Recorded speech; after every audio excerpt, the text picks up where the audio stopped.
Pessoal, hoje o Estadão publicou um editorial que talvez seja um dos mais corajosos que um jornalista ousou fazer nesses últimos meses em que o governo Lula está no poder. É do Estadão. Diz: Lula e os serviçais do PT sabotam a democracia via STF. O jornalista corajoso que fez essa postagem é o J.R. Guzzo. Eu ouso em dizer que parte dessa matéria já vai ter uma certa contradição se comparado ao verdadeiro ponto do interesse que tem por detrás da eleição do Lula. E eu estou falando de Alckmin. E a gente vai falar sobre isso. Eu já vi que está começando a ter uma pequena ruptura. E a gente vai dialogar sobre isso. Então não esquece, se inscreva no canal, curta, compartilhe, para você receber todas as notificações dos nossos vídeos. Enfim, a gente está aqui para falar sério com você sobre todas essas pautas. E eu peço a você para curtir, porque se eu não pedir, o YouTube não entende a relevância. Faz isso aí pela gente, tá? E se não é inscrito, bora lá, rumo a 1.400.000. E só para abrir um parênteses aqui, vocês sabem que eu sou um defensor ferrenho da gestão do Tarcísio. E eu fiz um vídeo falando sobre o comentário dele de apoiar 95% da reforma tributária. E lembrando a você que eu sou tributarista, advogado com especialização em tributário, fui aluno do Ives Gandra, faço o meu MBA em economia e o meu mestrado é em comércio internacional. Então, eu falo com propriedade sobre essa questão da reforma tributária. E se é que eu posso me expressar, eu discordo do Tarcísio. Isso é democracia. É você gostar do cara, é você saber que ele está lá como seu funcionário e nos erros, dá um puxão de orelha. Quem sabe se todo mundo fizesse isso, o Brasil seria melhor. Bora falar sobre o editorial do Estadão e outras coisas importantes aqui nesse editorial? Vamos começar? Bora lá! Matéria do Estadão. Lula e os seus serviçais do PT sabotam uma democracia via STF. Essa matéria é do J.R. Guzzo e diz o seguinte: de todos os cambalachos que a esquerda brasileira inventou para sabotar a democracia e impor ao país os seus projetos de ditadura, poucos têm sido tão utilizados quanto a agressão permanente às decisões tomadas pelo Congresso, em votação livre dos parlamentares. Lula é o capataz dessa obra de destruição e age ao contrário, exatamente, da odes à liberdade do parlamento que fazia logo depois de assumir a presidência. O executor dos ataques, caso após caso, tem sido o STF e os tribunais superiores em geral, ao aceitarem regularmente todo tipo de petição que o PT e seus serviçais de todos os partidos apresentam. O resultado é que juntos estão conseguindo anular a vontade do Congresso. Tá, tem alguém que discorda? Porque efetivamente a gente tem que entender o seguinte: democracia é algo que nunca pode ser relativizado, ele tem que ser pleno. Então, o artigo 1º da Constituição fala que todo poder emana do povo, diretamente ou por meio de representantes eleitos. Quando eu voto, esse voto tem que ser quase soberano. Ah, doutor Sandro, mas foi eleito um imbecil, um ladrão, um cara que eu odeio. Mas o povo votou. E se o povo não sabe escolher seu representante, é porque, de certa forma, o povo merece sofrer um pouco. Agora, uma coisa é certa: você não vota no STF. Então, quando as medidas feitas pelo Congresso Nacional são levadas à baliza, judicializado tudo que se discute no Congresso é judicializado via STF, aí essa democracia, essa representatividade está caindo por terra. Falas de deputados. Deputado que falou isso ou aquilo, lá vai o PT, eu quero prisão desse cara, esse cara é racista, homofóbico, isso, aquilo e tal. Pois é, não é assim que a coisa funciona. Eles estão deturpando algo que eles talvez nem acreditem, só porque aquele cara é opositor. E a gente vai falar mais disso. Só que o que eu venho percebendo de alguns dias para cá, e é por isso que eu reforço a campanha. Lula, fale, fale e fale muito. Nós queremos te ouvir. Porque a partir do momento que Lula começou a mostrar que pode falar à vontade, que ninguém mais vai barrar as falas dele, ele começou a relativizar a democracia, anunciar que tem orgulho de ser comunista, declarar que tem orgulho do Chaves, tinha orgulho do Chaves, Maduro, e não é do Chaves, do Kiko e do Chapolin não, viu? É do Hugo Chávez, ditador da Venezuela, que já faleceu. Mas, vamos lá, Cuba, enfim. E quando ele fala, quanto mais ele fala, ele começa a mostrar que o discurso de democracia que ele vendeu para a população talvez seja um discurso meio papo furado. E aí nós temos matérias como essa que aparecem. Essa matéria é de anteontem. Gilmar Mendes rebate a declaração de Lula sobre a Venezuela. Nos últimos 6 meses, você viu pelo menos um pio contra o Lula, seja da mídia, seja dos tribunais? Não, esse é o primeiro.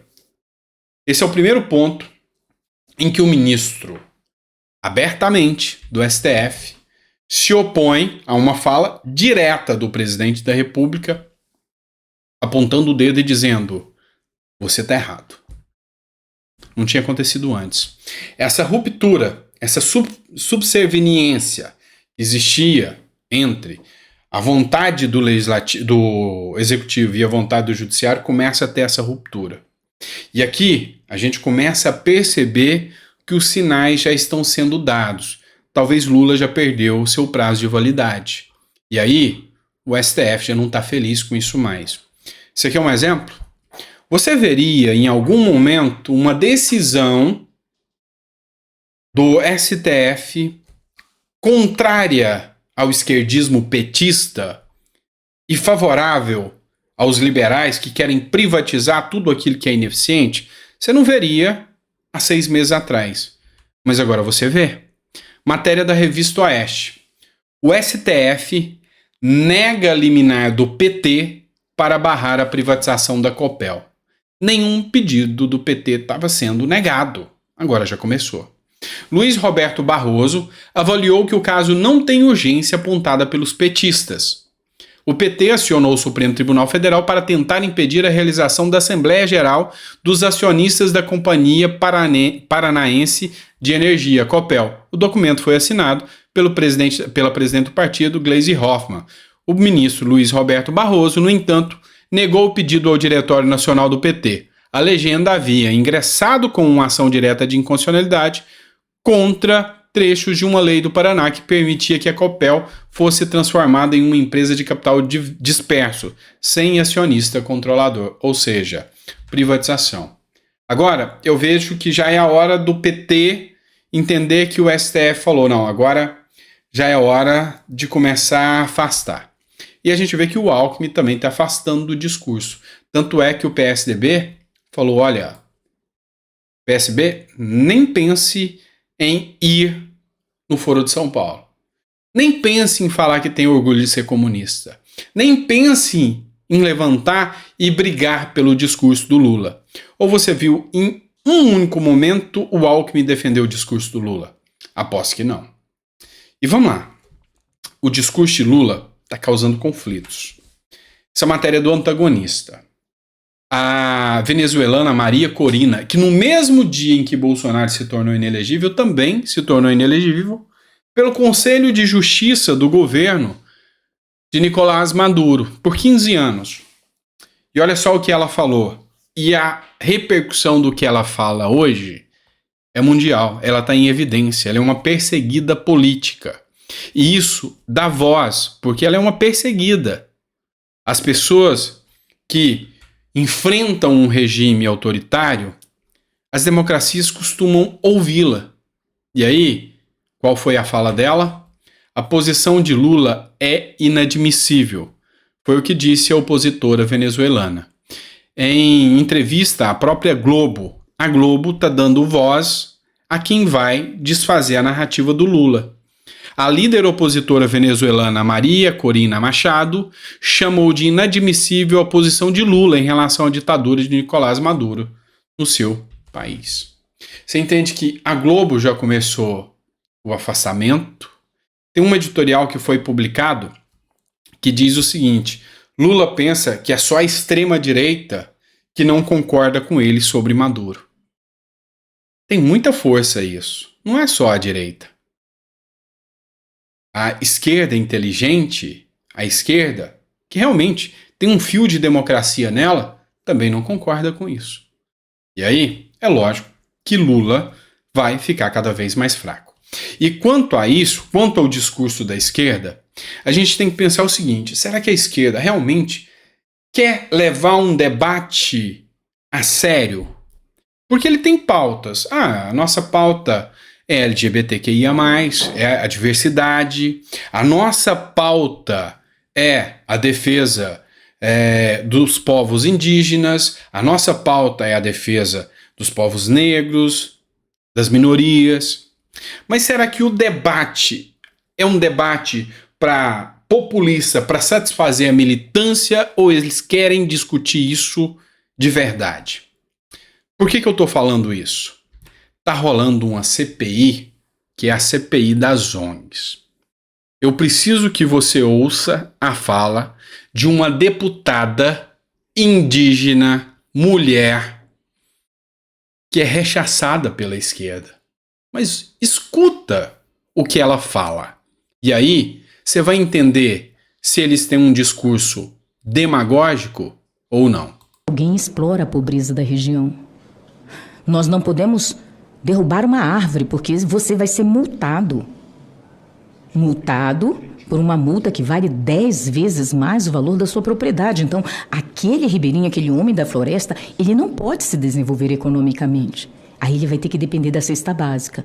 Enquanto isso, a sua esposa vai para a estrada se prostituir com um punhado de arroz, porque alguém lá na Europa decidiu que lá, no Amapá, nós não podemos plantar arroz. Crianças que são violadas, meninos que são violados, estuprados e jogados mortos no matagal, porque o crime organizado se instalou, porque alguém diz que nós não podemos produzir em nossas terras. Criam um quesito de uma proteção ambiental para impedir que um povo alcance a sua autonomia, a sua independência. E isso tem reverberado, inclusive, em todos os povos da Amazônia. Quilombolas, indígenas, ribeirinhos, homens e mulheres da floresta. Organizações não governamentais pleteiam o tempo inteiro o controle dessa região. E o único intuito é impedir que o Brasil seja uma potência e se desenvolva economicamente e explore a sua própria região e se desenvolva. Será que o discurso deles é realmente condizente às ações? Essas denúncias aqui contra essas ONGs são gravíssimas. A forma séria e contundente que é levantada nessa ONG, e o próprio relator, o presidente dessa ONG, falou: aqui não é para fazer oposição ao governo, é para descobrir o que se acontece lá. Vocês viram o discurso sobre os povos Yanomamis. Uma matéria, um estudo acabou de divulgar que continua morrendo o mesmo número de pessoas, e você vê o silêncio dos militantes, dos jornalistas, dos ativistas. Será que querem descobrir a verdade? Precisam. Então tem que ter um pouco mais de seriedade em tudo aquilo que a gente discute.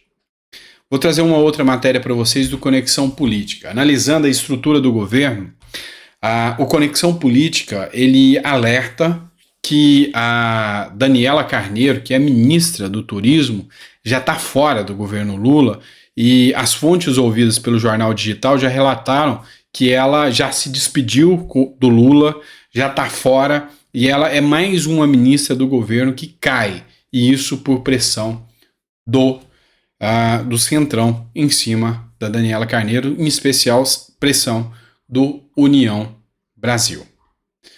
Pessoal, mais uma matéria agora para vocês do valor econômico. E a gente continua aqui fazendo análise daquilo que a gente começou a comentar, do aparelhamento do sistema pelos partidos de esquerda.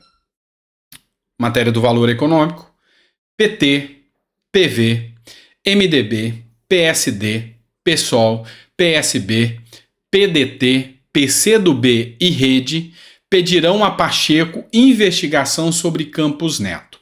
Pedido que questiona a alta taxa de juros é assinado, inclusive por partidos da base aliada do governo, mas que são de centro-direita e defenderam a autonomia do Banco Central, como PSD e MDB. O que acontece hoje? O Campos Neto é o presidente do Banco Central. Nós temos uma relação lógica. O preço do dinheiro é o juro. Dinheiro é uma mercadoria, você tem que entender o dinheiro como mercadoria. É uma mercadoria que você troca por outra. Nós vivemos do câmbio, da troca, da permuta. Então, eu tenho um papel ou um plástico, alguma coisa assim, que tem um certo valor econômico.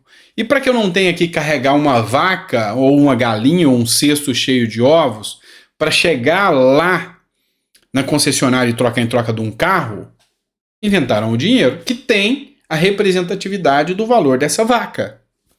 E aí, quando eu preciso pegar esse dinheiro com alguém que eu não tenho, eu vou pagar juros. Antigamente era assim, vamos fazer o seguinte, eu tenho uma vaca, você tem o boi, vamos juntar os dois. A hora que nascer os filhotinhos, você leva dois filhotinhos e eu fico com um. Era o juro. Hoje não. Você me empresta tanto e eu vou te pagar com juro. Então o preço do dinheiro é o juro. Quando eu tenho mais dinheiro no mercado, a gente tem mais poder de compra. Ao ter mais poder de compra, tem mais gente querendo comprar. E se tem mais gente querendo comprar, para que eu vou vender barato? Eu vou aumentar meu preço. Tem muita gente procurando. Essa é a regra do jogo.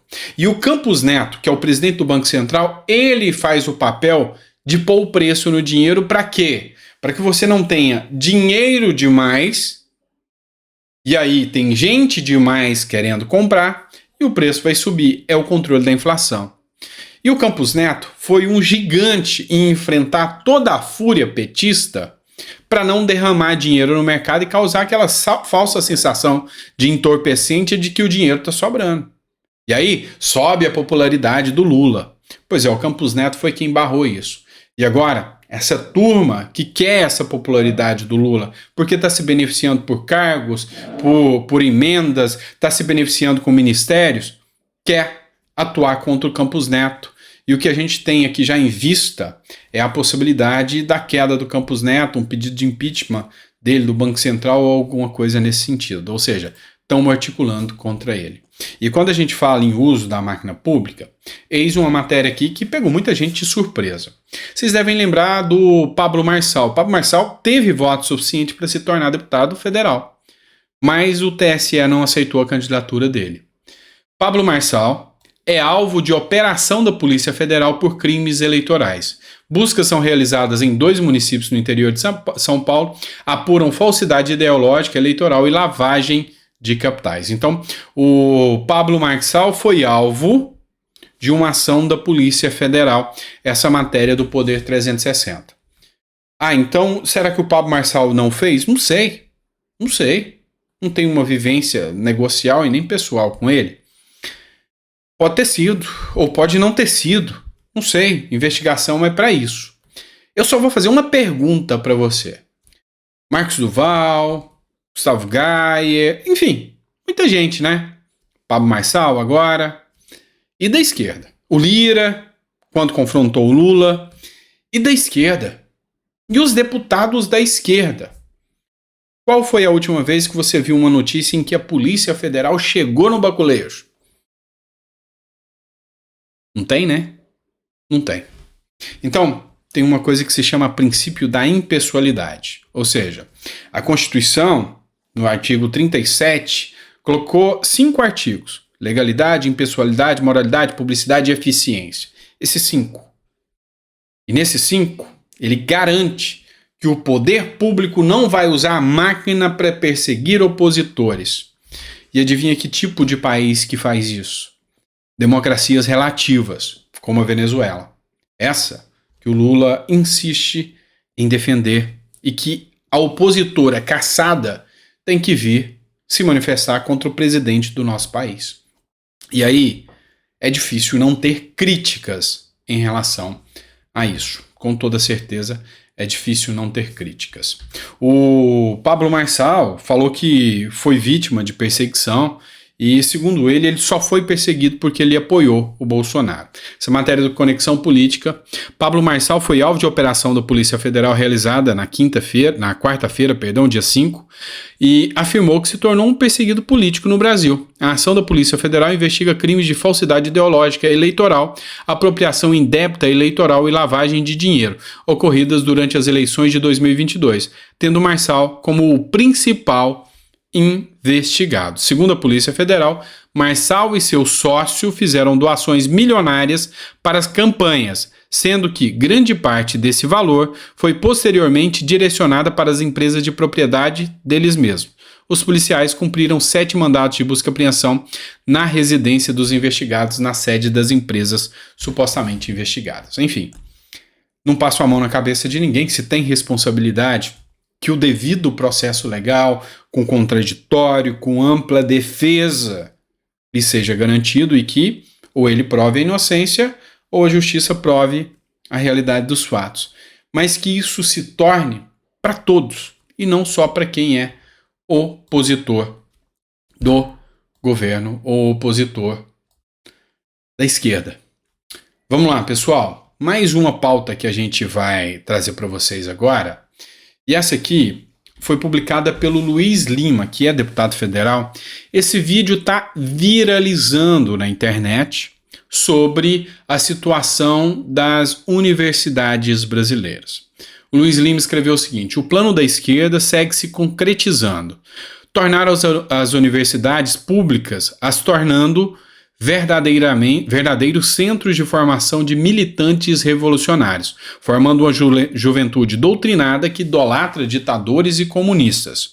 O que deveria um local de formação de cidadãos se tornou uma filial de partidos de esquerda. Eu queria que vocês assistissem esse vídeo, é de um internauta. Eu não sei quem fez o vídeo, então eu pediria para vocês se inscreverem, mas eu só tomei conhecimento através do Instagram do Luiz Lima, oficial. Eu queria que vocês assistissem e entendessem um pouco mais o que é a Universidade Pública Brasileira. Então, e eu deixo até um apelo aqui. Pai, mãe, que não quer o seu filho doutrinado, se você tiver condição de se manter na iniciativa privada e pagar uma faculdade particular, talvez seja o melhor investimento que você vai fazer na sua vida. Eu acredito assim. Assiste.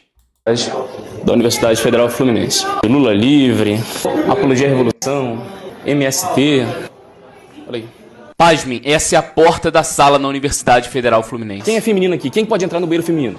Cis, trans, travesti, bigênero, agênero, hétero, lésbica, bissexual, queer, assexual, etc. Fala que você é travesti, você pode entrar tranquilamente aqui no banheiro feminino. Você pode, inclusive, ferir a segurança de uma mulher que está aqui, de fato, que vai se sentir extremamente insegura com um homem lá dentro. E a reitoria é conivente com isso. Flagramos alunos e supostamente um professor fazendo uso entorpecente dentro da universidade. Mas é normal, por exemplo, numa universidade pública, fumar maconha. É tranquilo, é normal.